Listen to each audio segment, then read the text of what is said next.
Let's see how this is actually turning out. So we actually have some more numbers, more viewership numbers from week 1 to week 2 of Rings of Power, and it is very telling. How are general audiences actually responding to this? So Amazon recently revealed in an official statement, and this is an article from Variety covering it, the Rings of Power Season 2 reaches 40 million viewers in 11 days. Amazon says. And so I guess on the surface, if you just read that, maybe you think that there was some sort of success. And I've seen some comments online like touting it as a success. But even this article questions that. So it begins saying the first 4 episodes of The Lord of the Rings of Power Season 2 have reached 40 million viewers globally in 11 days, according to Amazon. It's difficult to put the stat in full context as Amazon has not defined how it quantifies its viewership. For example, 40 million could simply be the number of people who watched any portion of the available episodes. We're missing some vital context here. What do they count as a viewer? What if someone accidentally clicked on the show? Because I've done that before. If I thought the cursor was on something, but it was on the next one, whatever show I wanted to watch, and I accidentally clicked on the wrong one. What if that happened? Is it just a click and they count it as a viewer? I have no idea. What if they watch 2 minutes? Would you then view that as a success as a viewer if they didn't stick around for the majority of the episode? So it's just very odd. So I don't think Amazon in general, I don't think they've ever revealed their own internal viewership numbers for anything. So I think even just for this show, they've just released viewer numbers. And well, we don't know. No one else knows what that means. So even this article in Variety is calling that out. We have zero context for that. How do you quantify a view? We don't know. And it continues, the studio has provided similar numbers for other titles, including the first season of Rings of Power. Okay, so I guess there were other titles where it said that. I just don't remember. Including the first season of Rings of Power, which it touted as reaching 25 million viewers in just its first day of availability in 2022. So that's good to keep in mind as well. So again, if you're just reading one headline, maybe it sounds like a mild success, 40 million viewers in 11 days. Okay, but let's also add some more information here. When season 1, when the premiere first dropped, which was 2 episodes, they immediately put the press statement out, which I think maybe the next couple of days, I don't know, but they touted pretty immediately that the Rings of Power Season 1 premiere reached 25 million viewers in the first day of its availability. So now, when Season 2 came around, they waited for almost 2 weeks before they said anything. And apparently to bump up their viewer numbers. First of all, they dropped 3 episodes in the premiere, so that was different. And in 11 days, you actually have 4 episodes available for people to have watched. After 11 days, then they got to 40 million viewers. And it's not even twice as many viewers as the first season. They haven't even gotten to those numbers yet. After almost 2 weeks with 4 episodes, 40 million viewers. And again, we don't know what constitutes a viewer in their metrics. So again, you really just have to take that with a grain of salt there. And ultimately, we wanted to know what the actual viewership numbers were. So we were getting some numbers from Samba TV, and I did a video on this covering it because it dropped off significantly. But again, Samba TV numbers, they only cover smart TVs or something. They don't cover all devices. So you really had to take it from, it's like a smaller sample size, yes. But from that sample size, it went dramatically down from season 1 to season 2's premiere. And again, with season 2's premiere, they had an extra episode released. So even with that, an extra episode, they had a decline in viewership.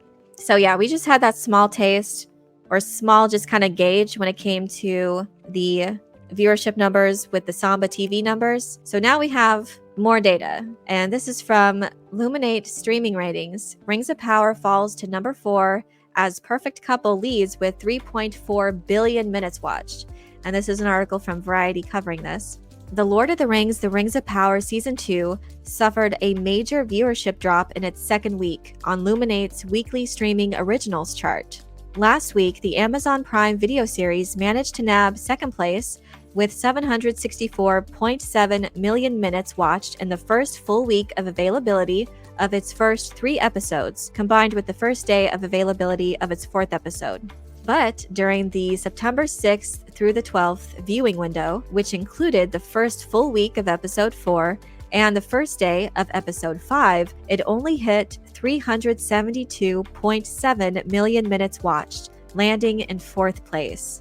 While there's less new content to watch compared to the week before, when the first 3 episodes has just debuted, it still doesn't bode well for a large IP title to drop by more than 50% after 1 week, when word-of-mouth appeal should still be high. Yeah, that's bad. That is a steep drop. And again, these are from the original streamings chart, more than 50% drop off in minutes viewed. Goes on to say, it should be noted that Luminate only measures US viewership, and that Amazon emphasized earlier this week that much of the series fans watch from other territories. However, the studio did not provide data to support that claim. Oh, how convenient. So yeah, so we have to take your word when it comes to the 40 million viewers and your other missing data from other territories. Okay. But regardless, if you still believe that, this is a huge decline in viewership from week 1, just from this short window of time. And it said during this window, this viewing window of September 6th through 12th, it included the first full week of episode 4. Episode 4 was already out for a full week, and the first day of episode 5's release. All of that time, it only hit 372.7 million minutes.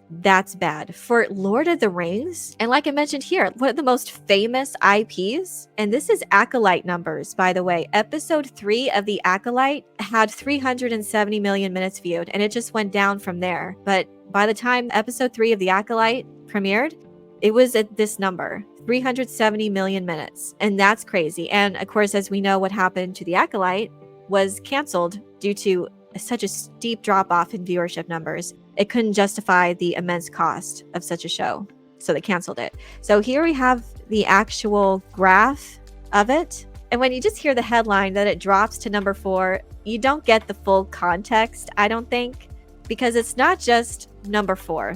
It is a steep drop off from the top 3 items here. So from number 4, with the Rings of Power at 372 million minutes, up from there, we have Selling Sunset, which I have no idea what that is. It's on Netflix. That is like almost twice as much. It's a decent step up in viewership, 586 million minutes. And then number 2, The Secret Lives of Mormon Wives got nearly twice as many views as a Lord of the Rings show. The Secret Lives of Mormon Wives on Hulu got 781 million minutes viewed in the same week, in the same time span. People are more interested in The Secret Lives of Mormon Wives.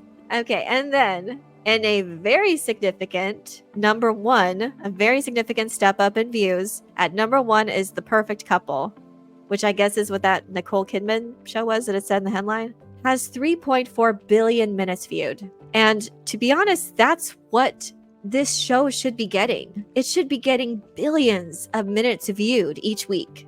It's just astounding. So this isn't just a simple, they're at number 4. They dropped to number 4. It's dropped significantly down the list when it comes to just the overall viewing numbers as a whole. So the top of the list is like 3.4 billion minutes. I just think it's also extremely embarrassing that people would rather watch the inner drama of the Mormon wives than this.